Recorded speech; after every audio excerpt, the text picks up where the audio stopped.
Welcome to the Understanding and Addressing Social Isolation session. My name is Teresa Diani. I'm the Healthy Aging Programs Manager at Boulder County Area Agency on Aging. This event would not be possible without the support of our sponsors. We are pleased to welcome Gabe Bodner, who will say a few words on behalf of Premier Mortgage Group, our Serving Older Consumers sponsor. Gabe?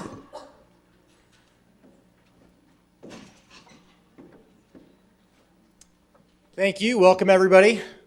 So again, appreciate the opportunity to sponsor here with Premier Mortgage Group. Learned a heck of a lot in the last breakout session. I think I learned that I'm no longer a hero. I can no longer call older people seniors, and I've got to rework my entire story. But other than that, I'm well prepared for my 60 seconds of fame right now. But no, Premier Mortgage Group, again, thank you all for the opportunity. We've been in Boulder since 1991, serving not only the elder community and population, but all homeowners and home buyers. And we are here today out front talking about reverse mortgages for 62 plus years old. It's very specific in our age demographic that we're talking about now. So really thank you again. Reverse mortgages are not what they used to be. Please come talk to us. They are an awesome financial tool. We've learned a lot over the last couple years of what we've done wrong in the industry and how to correct that. And again, overall, it's really a financial tool to allow us to convert a portion of equity, which is effectively an illiquid asset, to usable tax-free cash. So again, awesome strategy. Thanks again, and I'll turn it back over to you guys.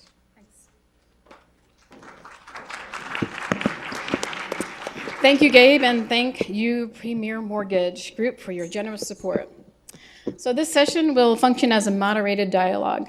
If you have questions during the session, please write them on one of the flashcards that we have placed on the chairs and hand them to either Juliet Kirshner or myself, and we will pass them on to Deb, the moderator.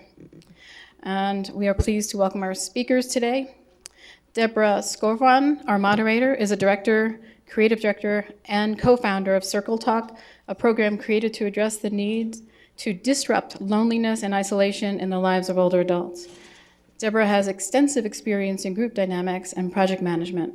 For the last 30 years, she has served as executive director for the Society of Creative Aging, as well as in numerous management consultant roles for nonprofit organizations serving at-risk populations. Deborah's work focuses upon building capacity in people and pioneering new concepts that have powerful social impact. Dr. Elise Reinhardt, MD, specializes in geriatric internal medicine with Boulder Medical Center. She comes to Boulder from Tucson, Arizona, where she was the assistant professor of medicine at the University of Arizona Health Network Banner University Medical Center. She also served as medical director of the University of Arizona's Acute Care of the Elderly Unit.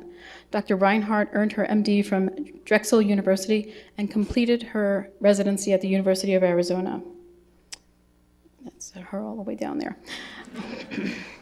Carrie Middleton, PhD, coordinates the Respite and Companion Volunteer Program for the Boulder County AAA. This program matches volunteer visitors with older adults to help alleviate isolation to these older adults, while also providing respite for family caregivers. Carrie is a board member of the National Association of Volunteer Programs in Local Government and presented on volunteerism and aging services at the 2018 National Association of Area Agencies on Aging Conference and Trade Show. And last but not least, Jennifer R. Fisher is a licensed clinical social worker with the Senior Reach program. She received her BA from Miami University in Oxford, Ohio, and her MSW from Yeshiva University in New York City, before relocating to Parkland, Florida for 25 years. Ms. Fisher began her career in mental health services as a clinician in a variety of sessions, including working in psychiatric settings, private practice, academia, and eventually leading up to a 15-year career with a large regional hospital system in its outpatient behavioral health clinic. She moved to Colorado in 2015 and joined the Senior Reach team as one of the 2 Boulder County clinicians.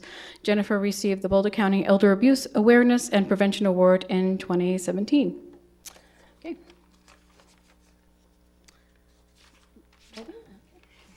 Thanks, Teresa. Now we'll have Deborah come up. Can I do it right from here? Oh, okay. Studio style. Okay, can everyone hear me? Okay, I am so pleased to be with our panelists today. As you can see, all of us have varied backgrounds. We're going to be talking about social isolation from many different lenses. And I hope that we will be able to give you kind of big picture and small picture viewpoint of what's going on generally in the area of social isolation. So we just saved some time because you were going to self-introduce, and now you don't have to. I am the technician here on the computer, so you'll all bear with me. I'm not sure how that fell on me, but I'm going to do fine. The first thing that we're going to do is just kind of all be standing on the same ground around what we're talking about when we talk about social isolation. So,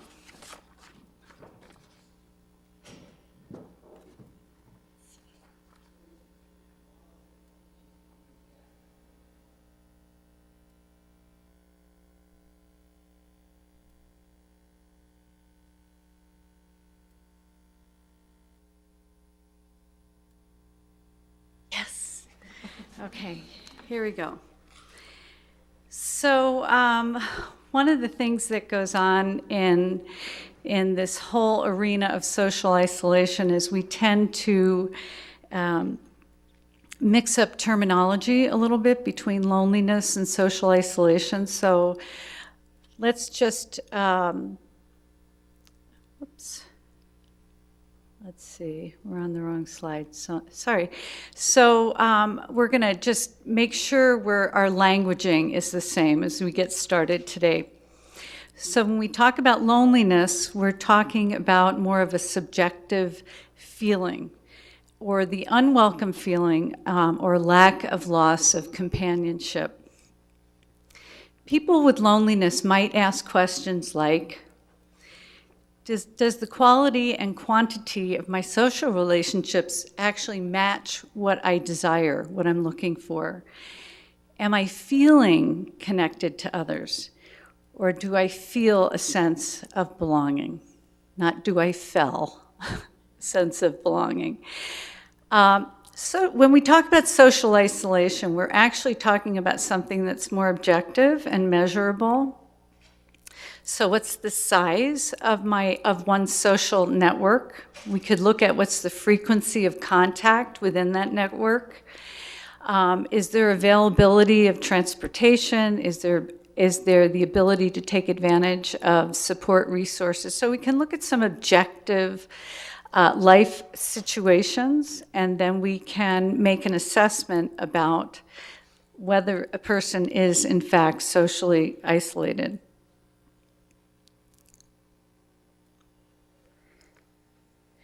So the research is prolific. When I first engaged in this field in 2010, people looked at me like I had two heads when I would talk about social isolation amongst older adults. Since then, the research has come on fast and furiously. And so here's just a synthesis of some of the research, and I think that maybe when we hear from our panelists, we will actually hear more research that is field specific. So social isolation has been compared to the well-known dangers of smoking cigarettes and obesity.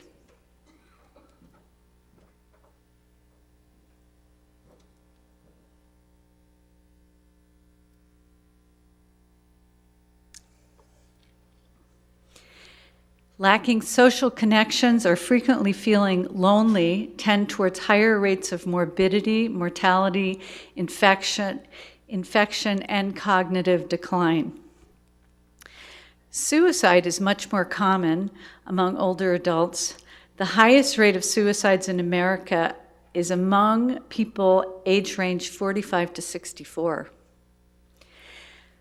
Socially isolated or lonely people are more likely to have a heart attack or stroke compared to people with strong personal networks.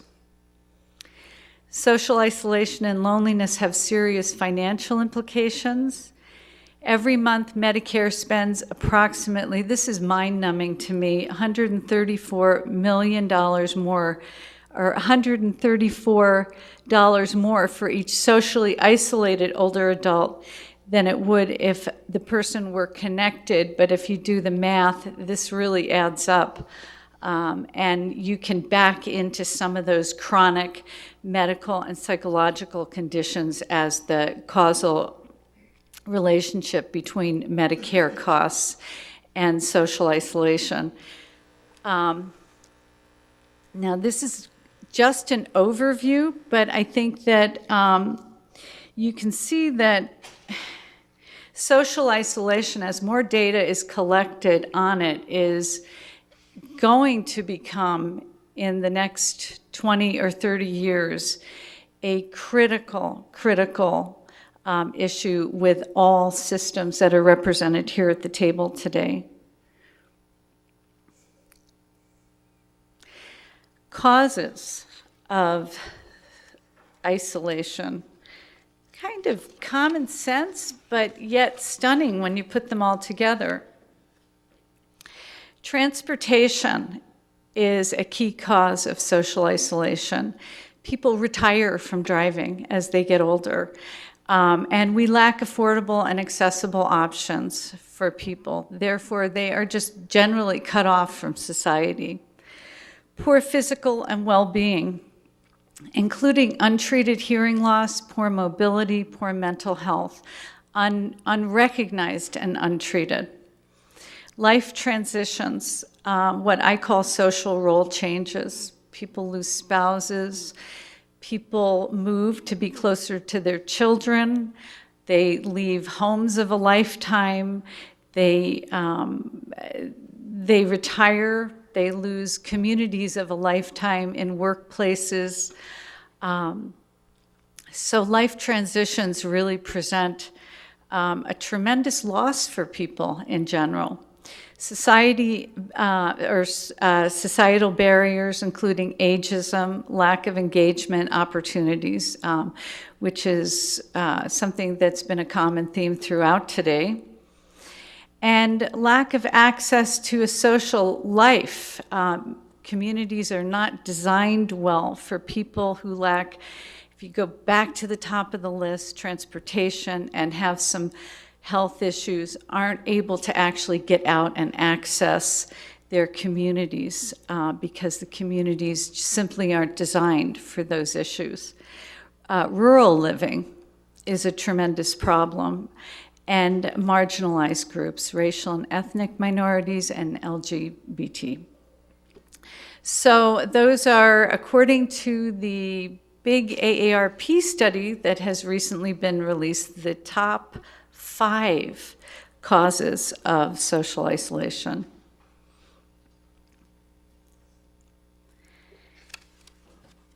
So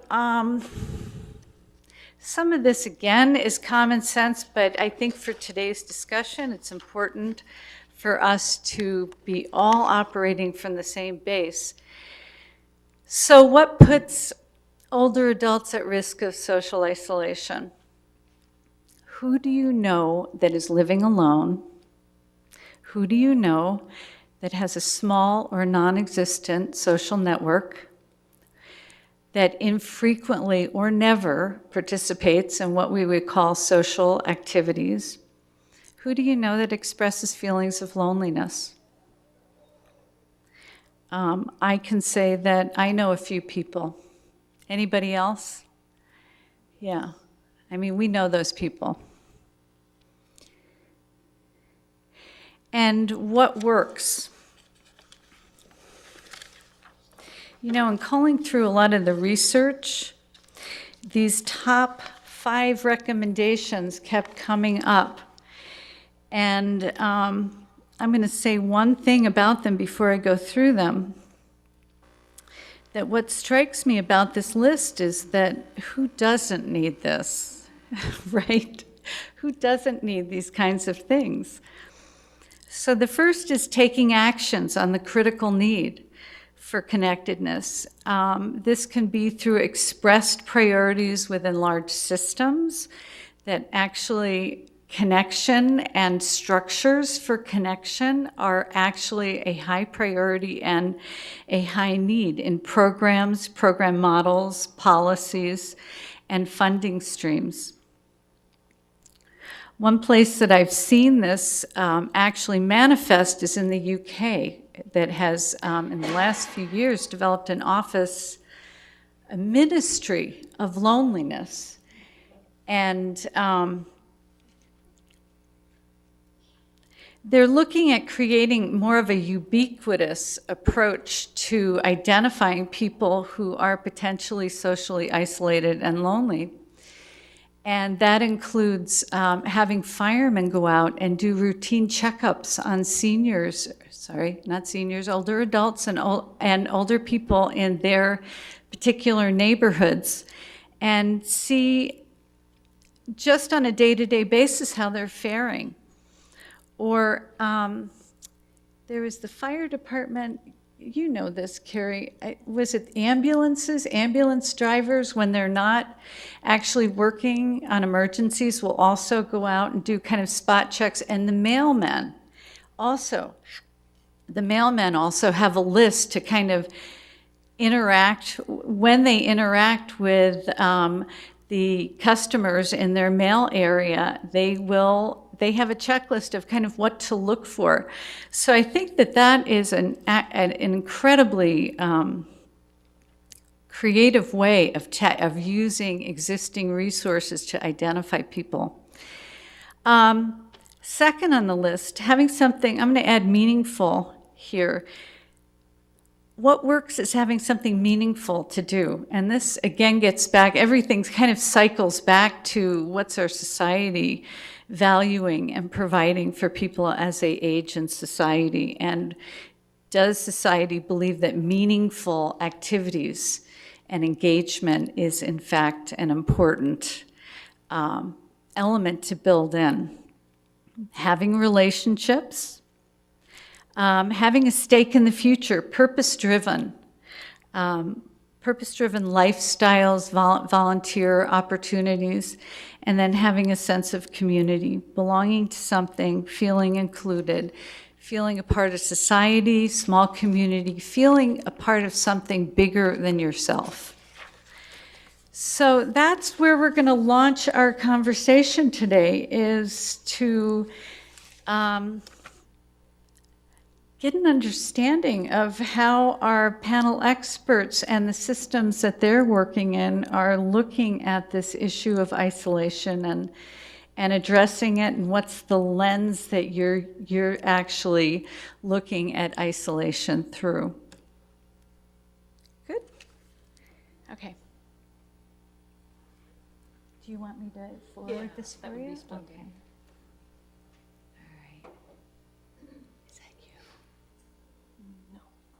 Oh, okay. Hold on. It says Carrie. It's right there. Okay, thanks. All right, let me get you.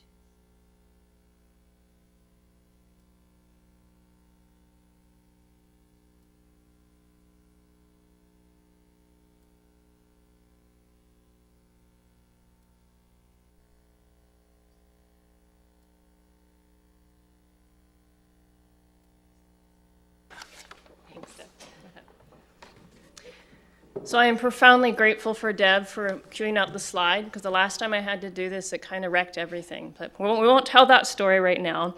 And also thanks all of you for coming. As Deb had indicated, isolation is a really, really hot topic, as you probably all know, because you're here right now, kind of in this world. So again, I'm Carrie Middleton, and I work for the Boulder County AAA Area Agency on Aging, and I specifically coordinate the Respite and Companion Volunteer Program, which is the one program that we have that is intentionally designed to help address isolation and loneliness. I'll use those terms together a lot in older adults. So this is kind of briefly what we do. So as Teresa had mentioned in the introduction, we match volunteers one-on-one with older adults who are isolated or lonely, and the volunteers visit the person with whom they're matched for a couple of hours once a week. The volunteer's role is really social engagement, and so it's just about providing companionship. Where the older adult has a family caregiver, the volunteer also provides respite, but so far as the volunteer's interactions with the older adult goes, it is still really about social engagement. So we ask our volunteers to volunteer for at least 6 months. Many, I would say most, stay longer. So we've had volunteers in the program for as long as 8 years, in some cases matched with the very same person from the beginning. Older adults come to the program mostly because they're working with a partnering agency, so a local senior services, or they're working with a social worker. So as you can see, our model is really about one-on-one companionship and bringing companionship to the person in their home. So Deb kind of gave an overview. We saw lots and lots of different reasons why a person might be isolated. What I see very commonly in the Respite and Companion Program, or RCVP for short, are older adults who live alone, and in many cases, they also are experiencing some pretty significant health challenges or some pretty significant mobility challenges. And so RCVP brings social engagement to a person who otherwise is going to have a hard time getting out themselves to have that social engagement. So I just wanted to give you a pictorial illustration of some of our volunteers because I think that the picture hopefully is an illustration of the friendship or very friendship-like relations that develops between the older adult and the volunteer. So these are a couple of people in our program. This was taken about a year ago on a field trip we had, and it was a really special day for me because you could really see, not just in this picture, but in the older adult interacting with other older adults who had gone on that field trip, all these pretty isolated people who were just having this really, really wonderful time. And that picture to me, you can see that happiness in her eyes. And so I think a strength of this program is I'll put it this way. A strength of this program is that at its best, it really helps a person foster a really high quality relationship. So it's about a relationship with depth. So it's not so much about expanding, except by a person's social connections. It's about providing a friend in many cases. And I hear from volunteers and older adults consistently say, we really become friends, or this person is really more like a family member to me. And I hear it again from both. So we did a program assessment, a little bit over a year ago now, and these are some of the quotations from older adults who are participating in the program. So you can see what they have to say and not just me telling you what they had to say.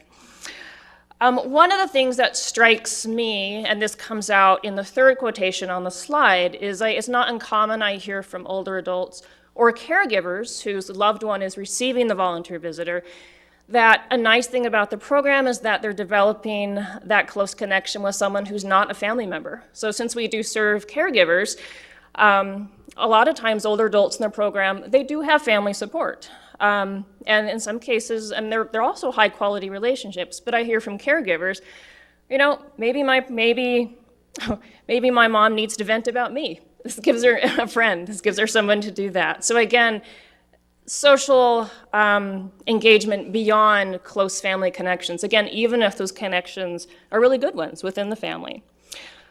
Something else that I've just observed is having that social engagement in talking to caregivers, I think can also give an older adult a sense of a purpose and dignity. So I hear comments like, oh, she has her own friend now, or he's so excited when his volunteer comes over, he dresses up and he sits on the curb and he waits. And I think, just anecdotally, I think it can help people see themselves, going back to some of the ongoing conversations we've had today, not as, quote, just older people and not as old people who have health problems, but people who have friends, who have things to do, people to see, just as people, which I think is pretty powerful. Another pattern I see, dementia is very common in the program, And one thing that this program does is because dementia can be really isolating, and especially I see it in older adults with early onset or in the early stages, the program can provide a social connection such that the older adult and the caregiver don't have to explain or apologize, hey, this person has dementia, this is what this means, because they know the volunteer already knows that. They know the volunteer's already gone through some training. And so to me, this brings to mind sort of one way of addressing social isolation and loneliness is addressing that stigma with dementia, since that diagnosis can be so isolating. Caregiving also really, really isolating. So an unexpected benefit from the program that I hear from caregivers is that in some cases, the volunteer becomes a social connection for them too. It gives them a person to talk to about their loved one, about the challenges they're experiencing. And that wasn't sort of the purpose of the program, but it is consistently something that I hear from family caregivers. So again, one component of isolation or addressing it, giving support to older adults who are family caregivers. We see that a lot as well. And then I would say some of the gaps that I'm seeing or areas of need in RCVP, the Respite and Companion Program, are that because it does focus on that one-on-one relationship, what that can mean is that when they've developed that really strong relationship, if that volunteer has to leave the program, and most eventually do, sometimes that older adult is in the same position where they were. They're still lonely and they're still isolated until or if I can find another volunteer. So looking at sort of a bigger picture view that's going to have multiple approaches so that people aren't relying on a single person. As Deb alluded to, and I see this in RCVP as well, sometimes people become isolated or lonely because they have, say, unresolved health issues, mental health issues, or poor social skills, or they've burned a lot of bridges. And unless you give people tools to help overcome those things, or let's say they're late in life, they need to adapt to a disability, ideally, people could be given tools so that they can develop social connections on their own, even outside of a program like this. And then the last couple things I would say in terms of challenges or gaps that I see from my perspective through RCVP are one, just finding isolated older adults. Most of our program participants, as I mentioned, they're working with a social worker or another agency. But I'm sure there are lots of isolated people who aren't doing that, and so they're not coming to this program. And then also in that survey assessment of the program, only about half of all the participants in the program said that they've decided to join this program because they were bored or lonely. I think there's a real stigma to being isolated. There's a stigma to being lonely.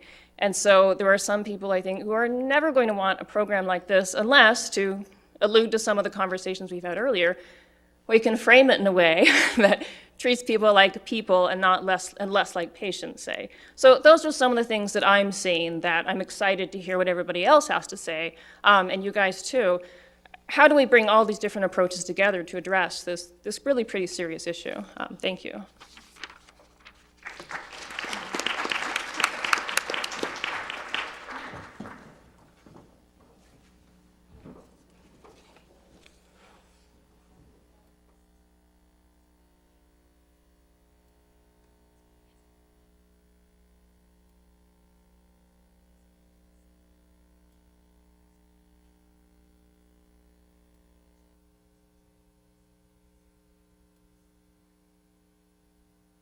Good afternoon. I'm Jennifer Fisher.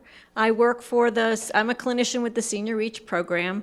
And if those of you who don't know what Senior Reach is, it's a community program in Boulder County and many counties throughout the Denver metro area. The Senior Reach program I work for is through Mental Health Partners of Boulder County. We provide in-home counseling and some case management to anyone aged 60 and over throughout all of Boulder County. So that includes Longmont, Lafayette, Louisville, Boulder, Nederland, anything on the Peak to Peak, Allens Park. We will provide clinical counseling for anyone who is looking for short-term help getting through something that might be going on and we've already talked about, there are lots of issues that are affecting older people, whether it's aging, relocation, changes in health, family issues, and we will go in, we offer short-term counseling, 10 to 12 sessions, and we are blessed and grateful that we have a grant through Boulder County that allows us to not charge anyone the services. So even though we will collect insurance information, we do not charge anyone, and that extra expense, if there is any, or if there is no insurance, is covered by the grant. So we have eliminated some of those barriers that might prevent people from seeking support, which would be transportation, privacy. They don't have to walk into an agency and say, hey, I need some help. And it is done in the comfort of their own home. And that really helps people break down the barrier of seeking support. So that's a little bit about the Senior Reach program. I am one of the clinicians. And I just kind of wanted to talk about what my lens from how it looks when I see people. And I put together a couple of scenarios, and I'm sure they're familiar to all of us, that we have seen people in these situations. So the first one, we call her Anne. She's 72 years old. She is widowed. She has children and recently relocated to Boulder County from another place. I picked Ohio because that's my home state. And she was encouraged to move, leave her home of all her years, 50, into a home. And of course, we know how costly it is to move to Boulder County. So she left a big home and moved into a small one-bedroom apartment in Boulder County so she could be next to family. And I'm sure we have seen this scenario before. And she thought she would be spending a lot of time with her family. And as we know, life is life, and their families are busy too. And what happens?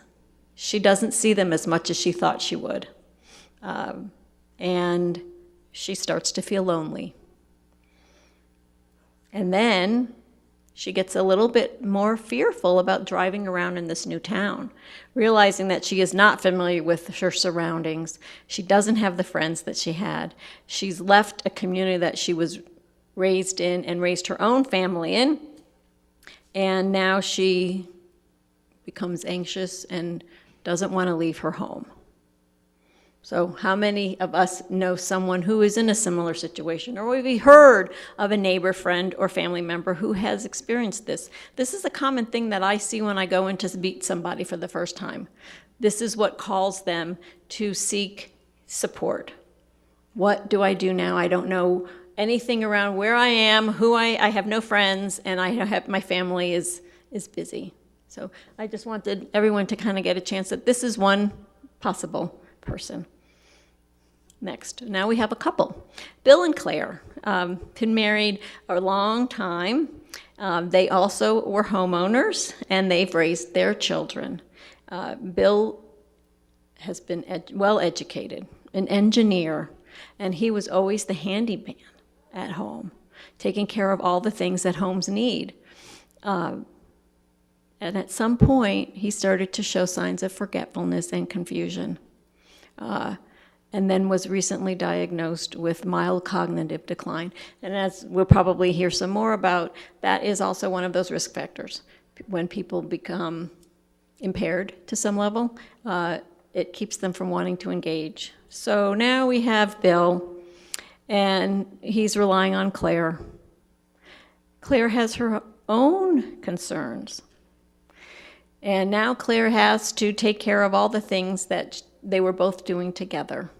And she has some of her own health issues. As we can see, she's had hip replacement, she has arthritis, and her physical capabilities are being limited as well.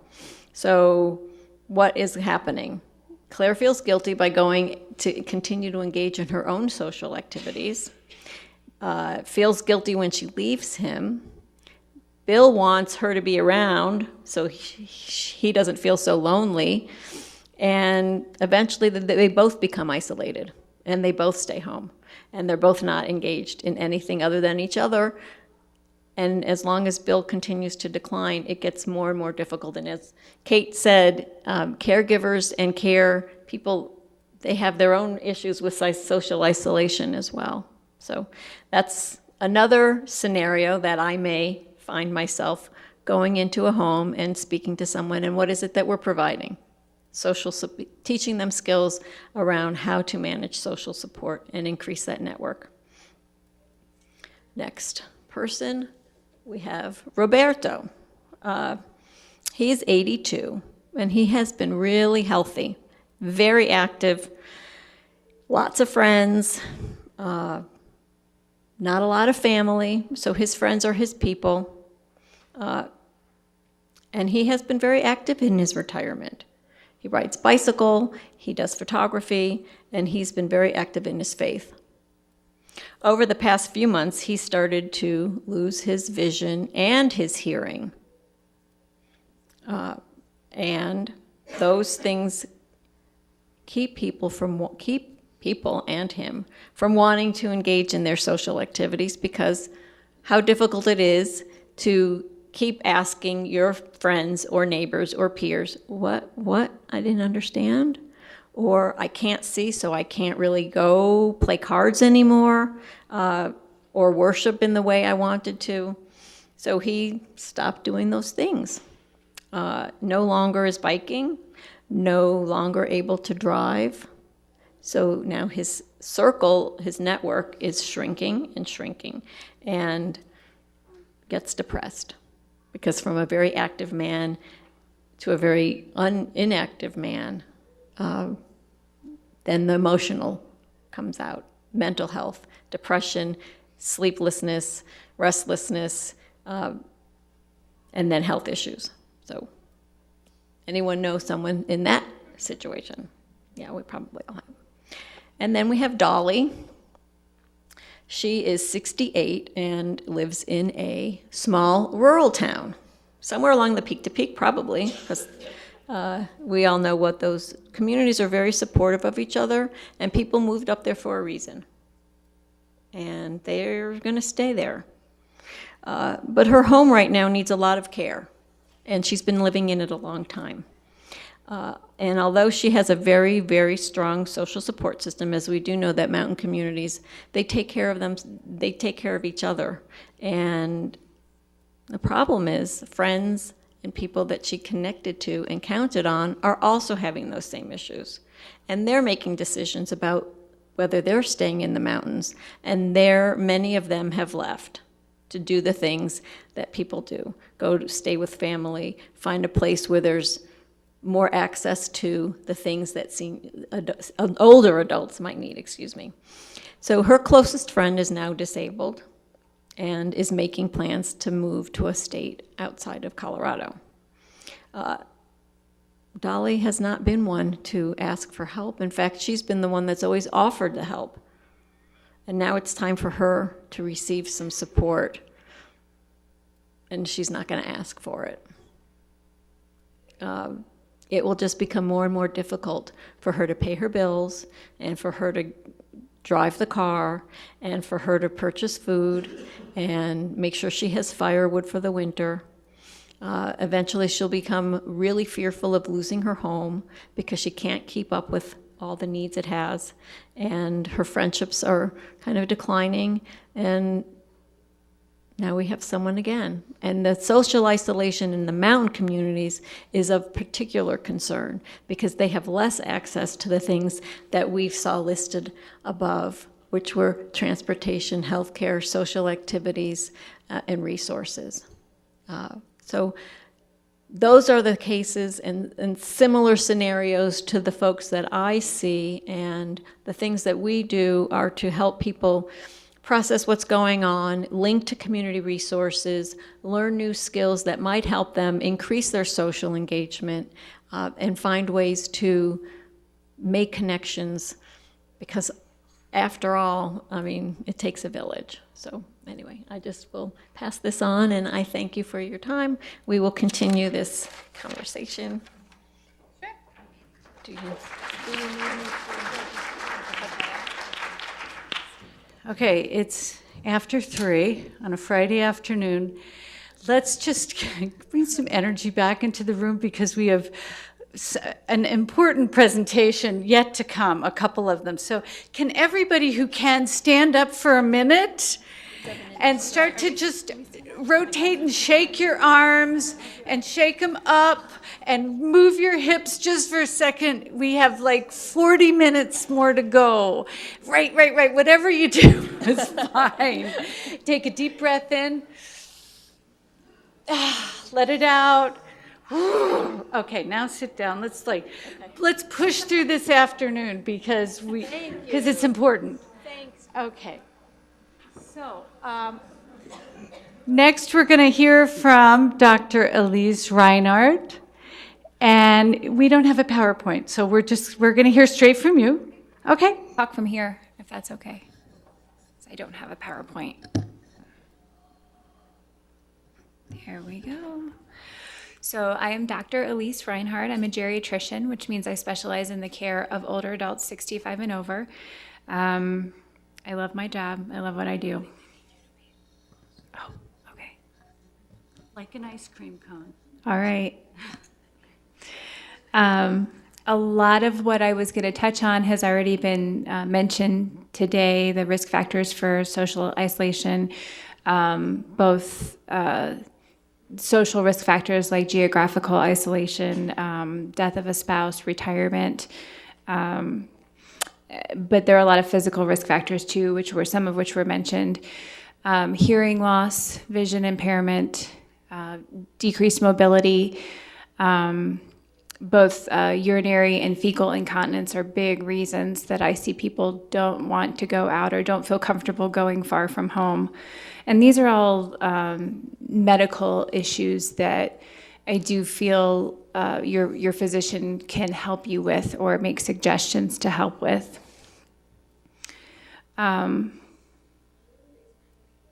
So when I was asked to be a part of this panel, I was looking back on what I learned about social isolation in training, and really that's nothing. It's not in medical curriculums, at least when I trained, and even now I was looking at some updated medical literature, and there's not a lot about it. Doctors don't learn about social isolation formally in training and how to deal with it.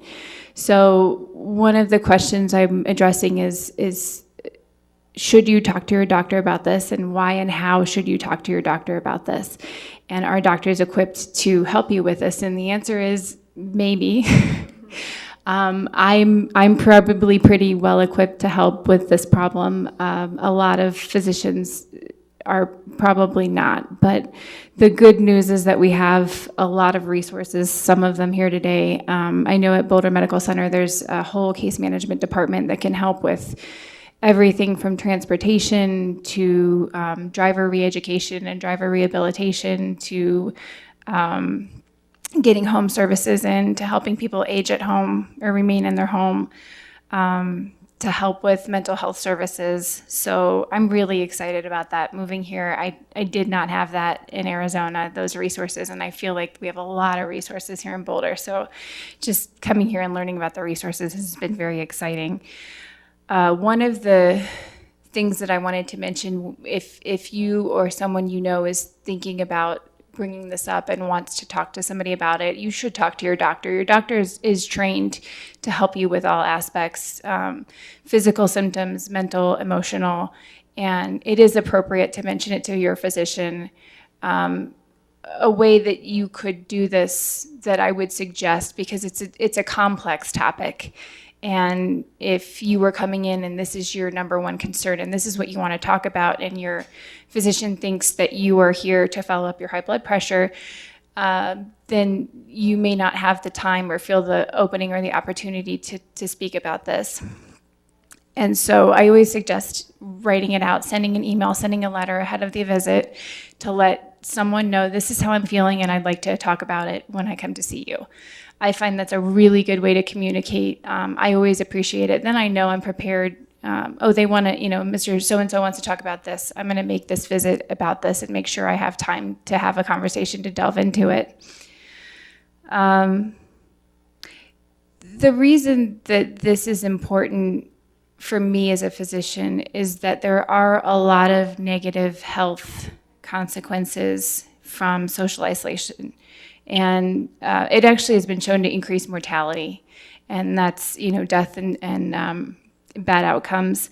I think Deborah mentioned briefly, it is increased with, or associated with increased cardiovascular problems.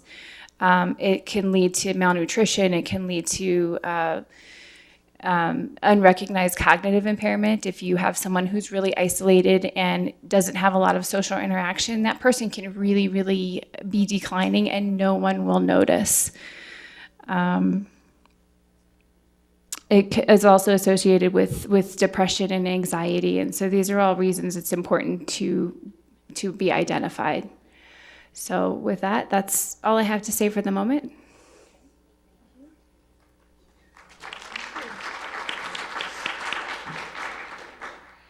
Okay, last but not least is me. I am going to talk about a programmatic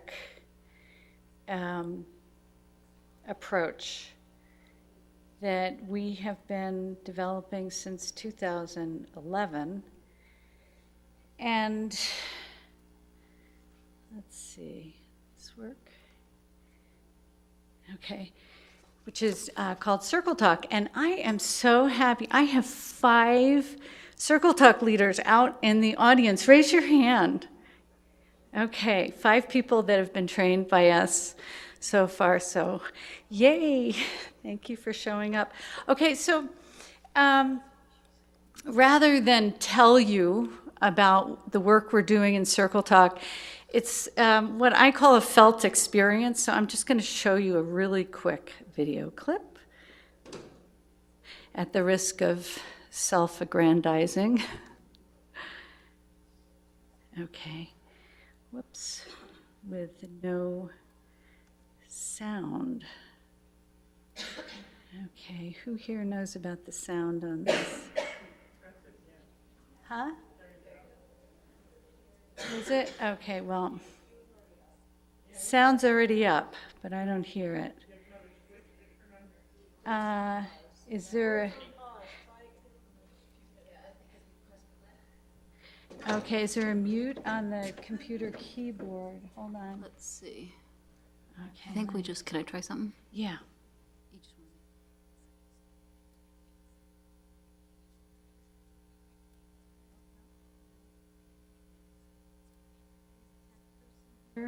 One thing I did not ask.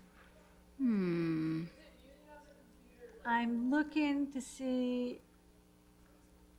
I've got it off mute. Shoot. It's trying to load. Who said that? Let me see if I can find Thank it. you. So we're not loaded yet? I'll go see if I can find it. Okay. You know, it never fails. Okay. Okay, I'm going to try it.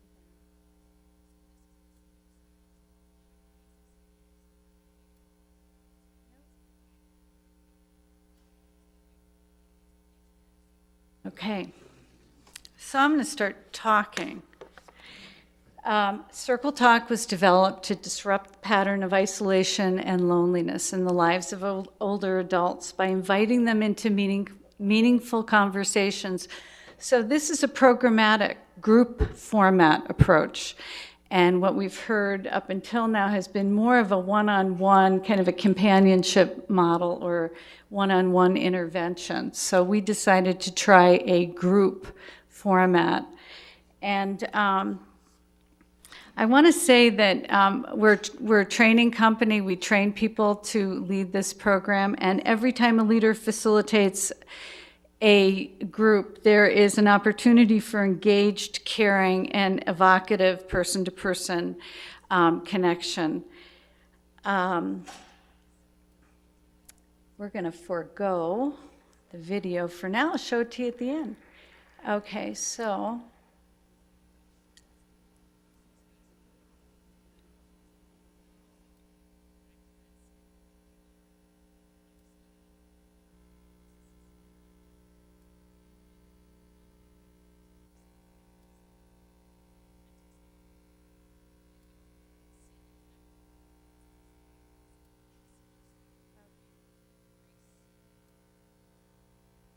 So Circle Talk was developed to invite people into meaningful conversations. The model includes structured and participatory activities and conversations. If people came to our booth out there, you saw that we have a curriculum that leaders utilize to engage people to really what we call mine deeper conversations. People in the circle share personal stories so that they feel known, heard, and seen. Key to our model is to create a safe environment. That safety is really everything that if you can create a safe environment, you can maximize participation and you can get people to really drop into self-disclosure, not on a therapeutic level, but on a person-to-person level. And sharing becomes easy, listening becomes deeper in the group. And there's comfort in the group around what we call welcoming the unwelcome. And I just want to unpack that phrase for a moment. Whenever you invite people to share, go into memory, you open up whatever you're going to open up with people. And a lot of times, memories can be very pleasant and memories can be painful. And the Circle Talk leader cannot always guarantee that people aren't going to go to a place of pain if they're recalling family holidays when they were a kid, for instance. So we train our leaders to be able to manage that moment by letting people know that they have witnesses and that their sharing is as important as everyone else's. And the group really becomes quite comfortable with that too. So that, to me, is one of the keys to creating safe spaces, that anything that's shared, first of all, is confidential, and second of all, is just part of people's story and narrative.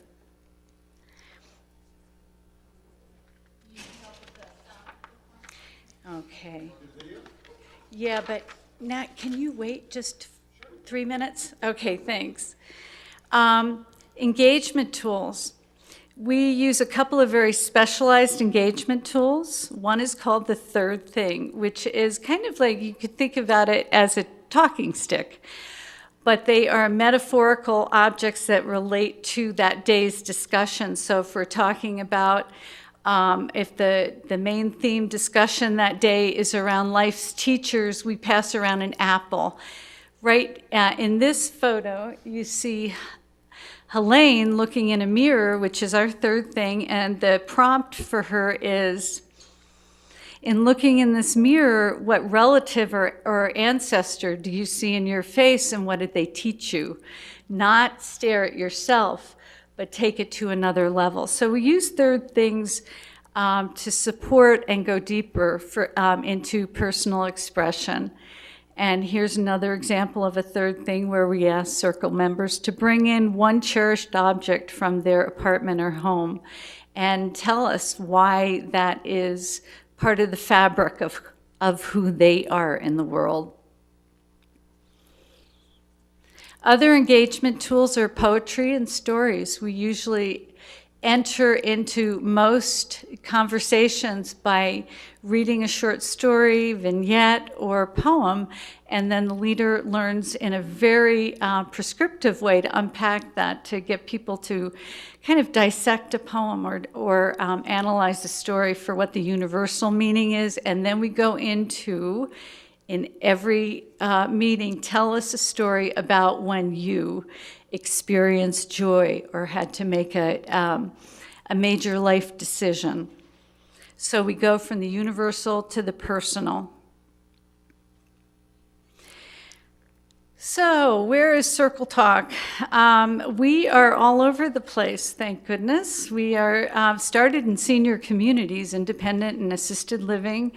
We're now in memory care in some settings. We're in community Senior centers, adult day programs, senior apartments, houses of faith, 55-plus apartments, any place where people can gather, and could benefit from engagement, deeper level engagement than what I call light, trite, and polite. So, learn more, go to our website, and now I'm going to give you your felt experience, because our technician is, we didn't have sound.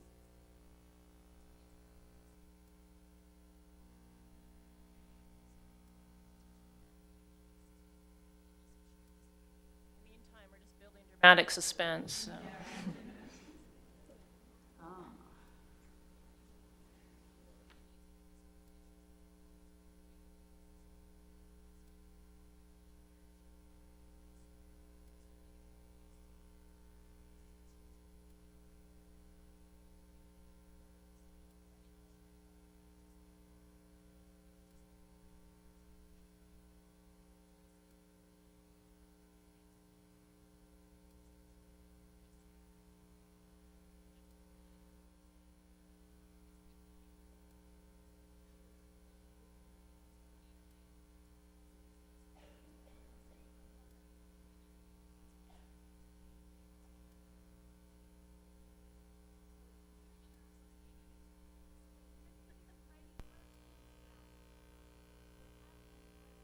Yes.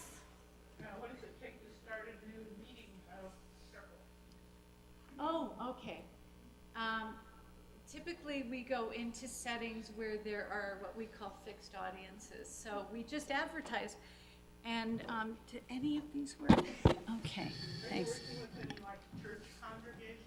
Yes, we've trained people in senior ministries and people who work with seniors at synagogues.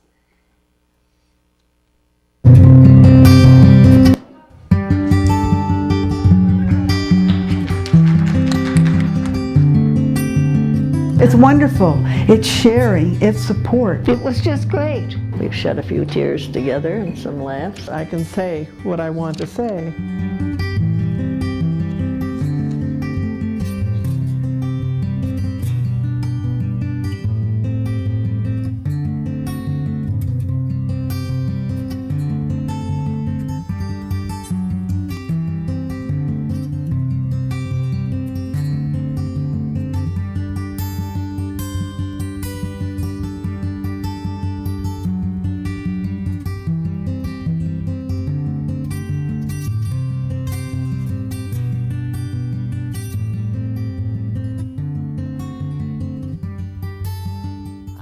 I learned that I could be part of a group. We enter as strangers and leave as friends. This community here has meant a lot to me, and it's really enriched my life, my last chapter.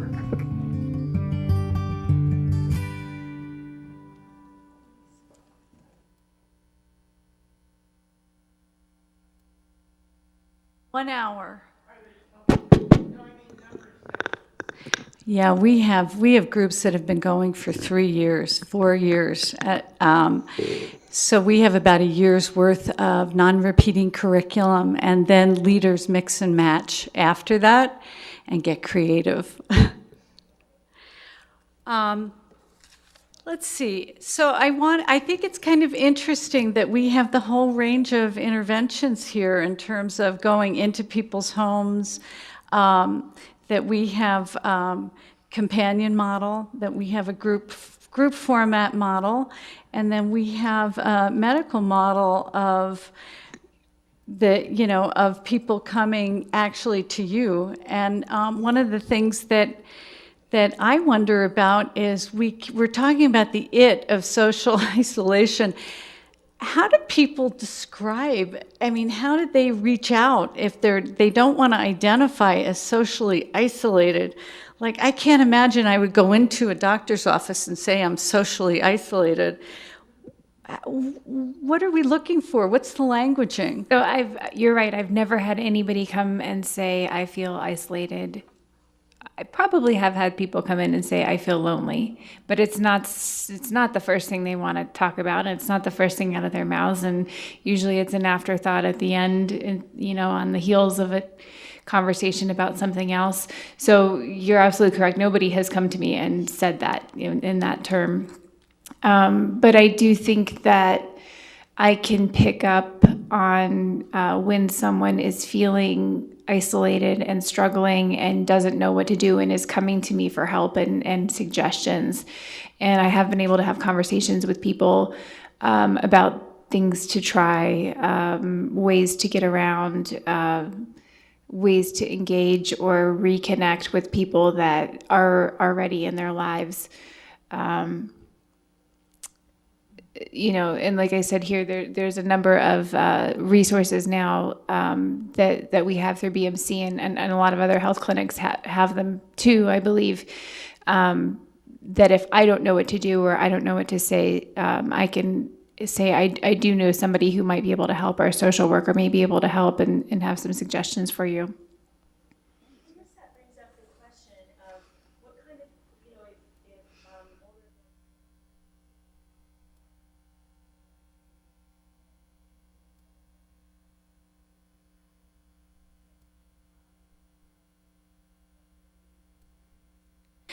You mean me as a physician can ask, or someone who knows this person Can and you is repeat concerned? the question? So she asked, what could anyone ask to elicit whether someone is feeling lonely or isolated?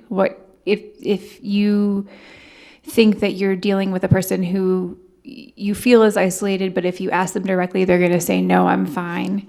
What other questions or conversations can you have to kind of get to the root of that and maybe help that person to open up?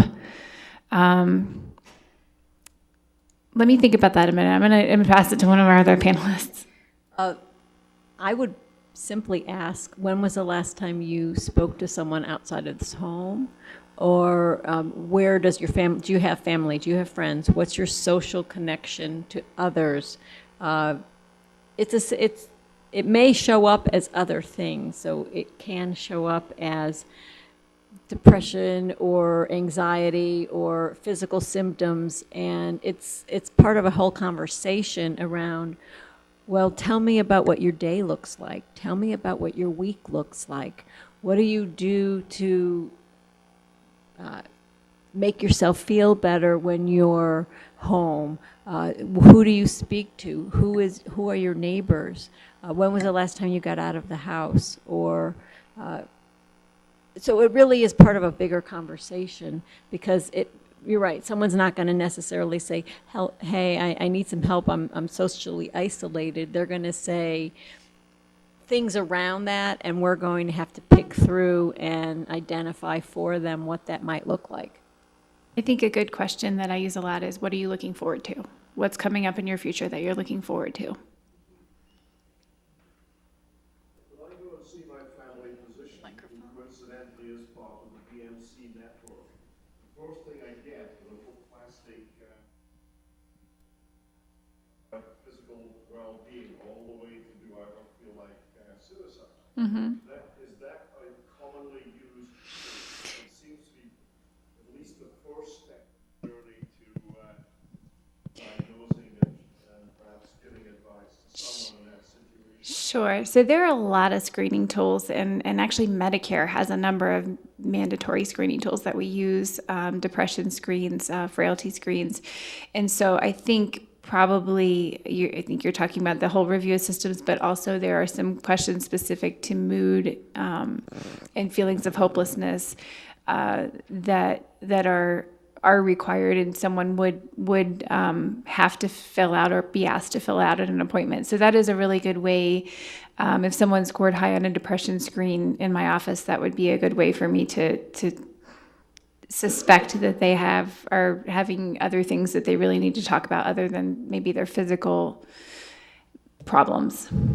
I really see social isolation on a structural level. that we have, as you know, when I went down that list of some of the causes, some of the structural problems are just transportation, the way communities are designed. And certainly the other piece of it is, I'm going to try to say this in the nicest way, but as we all get older and things change for us and friends come and go and maybe people die in our lives, and we don't really have the skills that we had as a kid to make friends and engage with a social network. Would people agree with that? I think it's just harder as we get older. And I think social networks become a little more closed. And that, to me, is a structural problem. Yeah, just a couple of comments. I agree, definitely, there are structural problems, very car-centric culture. So, right, if you're not driving, definitely easier to become isolated. To go back to the question, what questions do you ask? I also wonder if you can ask something as simple as, hey, are you interested in, and then fill in the blank, meeting with other people interested in whatever it might be, playing poker, flying model airplanes, Doctor Who, what does it matter? And the other thing I want to point out is not to downplay the importance of this issue, but we all know people who maybe their whole lives have not had a strong social connection and choose that. And so an intervention is only going to work, obviously, if the person wants to do that. And so I think part of it is tailoring interventions and checking what's going to work for them. Are they really interested? Yeah.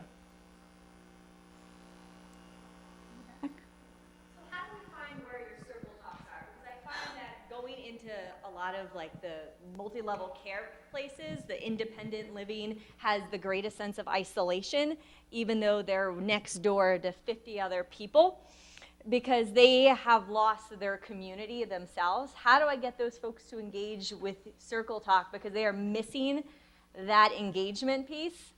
And where do we even find where you are at? Right, where you're serving? Out in the hallway, we have a table with our training dates and information about Circle Talk. I will say that in many communities, residential communities, the biggest problem not as much now as a few years ago that we butt up against was that we would hear, we're already doing that, we're already doing social engagement, we do art classes and we do field trips to restaurants and musical performances. And at Circle Talk, we call that parallel play. That there's a lot of parallel play that goes on, but there's not a lot of structured, engaged, interpersonal connectedness programming. So come and see me out at our table. Thank you. I want to tag on to what Deb said and the question that you posed back in the room. Living in a senior residence does not make for a social connection. Just because someone lives in a large building with lots of other people in their same age group does not make them connect well or easily. It's almost like learning how to go back to college and living in a dormitory again. Many of those people who are now living in older adult communities have not lived with others in a building structure like that, maybe ever, or if so, maybe in college back a while back, and in the years that they haven't been living with others, lots of skills have not been sharpened or at all, and maybe they never lived with other people. So it's not difficult to continue to be isolated in a large residence when those skills need to really be taught to people. It's not enough just to have a knitting class or a coloring class. It's important to teach people how to interact with each other, because they may never have been able to do that or never had the opportunities. And now as older adults, they're having to learn how to live next door to people, and that can be a complicated and challenging situation. I just want to say one more thing about structural barriers. Right now, we're talking to another nonprofit about partnering to partner with VIA around transportation, Meals on Wheels, to do outreach to people who may want social engagement. There's another partner, and then maybe the rec center, so that you have Meals on Wheels identifying people and letting them know that there's a social engagement program they can attend. VIA collaborates with the transportation, which is a big barrier, and then the rec center provides the space. And then we can do some engagement. You have to get people. This model is to get people to you rather than to go to them, because it doesn't seem sustainable to me that we're going out doing all one-on-one outreach and be able to address the problem really comprehensively. And I would just say, I think it depends on the person. There are some people who are going to be happy with 2 or 3 social, very strong relationships their whole lives, and they're not ever going to want to do the group thing you described. And then there are others who that's going to work great. I think, I'm wondering if we had, some of you might have attended a mental health first aid training, and I'm wondering if we had sort of a general training for the layperson that was about social isolation and loneliness, and that just gave you the basics. Hey, gave people directions to go, whether that's a whole list of things ideally, so people can decide what works for them, whether that's circle talk or RCVP or whatever the case might be. We have time for one more question. Anybody else? Yes.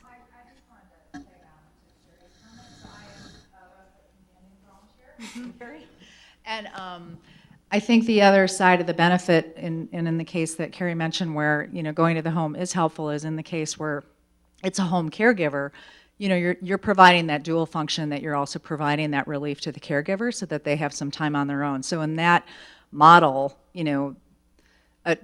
getting my partner that I'm connected to, the person that I'm a companion to a circle talk doesn't work in this circumstance, so that this outreach program works appropriately for this situation. And I'm not saying one's better than the other. I'm just saying, as Carrie said, that there are different models are probably necessary for different situations. Win-win. Lots of questions still out there about how to make this happen, but thank you, panelists. Any final comments that people want to make up here based on the... One thing that I looked at when I was doing the research for this is looking at other communities and what they're doing, and some really innovative programs include doing intergenerational programming, linking older adults with children in a daycare or a preschool setting, and encouraging both groups to appreciate each other, and it has really shown to be successful. It's just something to put out there, because I think that those are really special programs. I would say if you have comments on your cards or suggestions for how to approach this, I think all of us would love to see those, because it takes a village, as Deb said, it's a community issue. So if you want to hand those, if you have great ideas, please share them. Great ideas, all are welcome. So thank you, Jennifer, Carrie, and Elise, for this afternoon discussion. And thank you all. Have a good day. Hey everybody, I just wanted to remind you that at 4 o'clock we're going to get a closing speech from the wonderful Wade Buchanan from the office of Governor John Hickenlooper. Also, we do have BPD directing traffic outside, so when you do leave, it will be easy to leave this location. And if your name is Nancy Clark, please find me. That's it.